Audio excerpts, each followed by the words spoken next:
As big tech braces for an uncertain future in a second Trump administration, Mark Zuckerberg's MAGA metamorphosis is already on full display. The Meta CEO met with President-elect Donald Trump on Friday after a week of controversial policy changes at the company. Zuckerberg also appeared on the Joe Rogan podcast, lamenting a, quote, neutered corporate culture and accusing the Biden administration of pressuring him to remove COVID misinformation. Basically, these people from the Biden administration would call up our team and like scream at them and curse, and it's like these documents are, it's all kind of out there. Basically, it just got to this point where we were like, no, we're not gonna take down things that are true. That's ridiculous. Joining me now, CNN chief media analyst Brian Stelter. Brian, this is the same man who banned Trump from Facebook and Instagram in 2021. I was at the White House the day that he was kicked off of Twitter. A lot has changed. What a difference 4 years makes. And I'm glad you brought that up, that it was Zuckerberg, it was Facebook that banned Trump from the platform, just as Twitter did. And now here we are, and there's very much a MAGA makeover of Meta happening. Look, I heard a business analyst describe Zuckerberg as a really effective shape shifter, and I think that's a great phrase for what is happening. Zuckerberg is shifting because he believes that's what's best for his shareholders. And remember, he owns 13% of Meta. He is a billionaire many times over thanks to that stock price that's been on a tear lately. So he is trying to evolve the company to make sure it is successful in the Trump years. And that means, number one, being cozy to Trump, to the president-elect, keeping Meta in the good graces of the government, maybe making that pesky FTC antitrust case go away. Meta has a lot of business before the U.S. government, and I think that's ultimately what this is all about.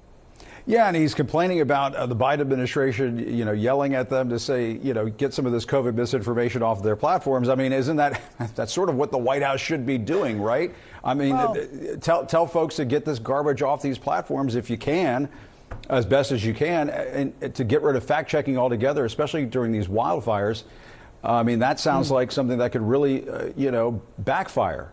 It's just so easy 4 years later to sit around and say, they were pressuring us. We went too far during an emergency, right? The early months of the COVID pandemic were an emergency unlike anything that we've lived through before. And were there some mistakes? Were there some screw-ups? Were there some poor decisions? Of course. But it's so easy to sit back and claim that now as opposed to honestly reflect on what happened. And I think there's so much of this debate about free speech, acts as if it's very simple when in fact many of these conversations are very complex. Ultimately, it's about values. And I was so struck, Jim, by President Biden kind of shaming Meta the other day, shaming Zuckerberg and saying that it was shameful to remove the fact checkers. Biden obviously valuing fact checking, even though he was often fact checked during his 4 years in office. Right. I mean, fact checking is a good thing. It's not a bad thing. And Brian, is that correct that they're just not going to have fact checking altogether on these very powerful platforms? All of Meta's financing of fact-checking is going away, effective in March, and it'll be replaced by community notes, letting users police themselves and decide what is true and false. It's going to result in a much more chaotic and confusing information environment, and that's ultimately the big picture about what this is about and why it matters. And that's what Biden was getting at in his recent interview with USA Today. He said his biggest regret as president was not being able to navigate this changing information environment. We've heard some of his cabinet secretaries say the same thing, that they feel like they're outmatched in this environment.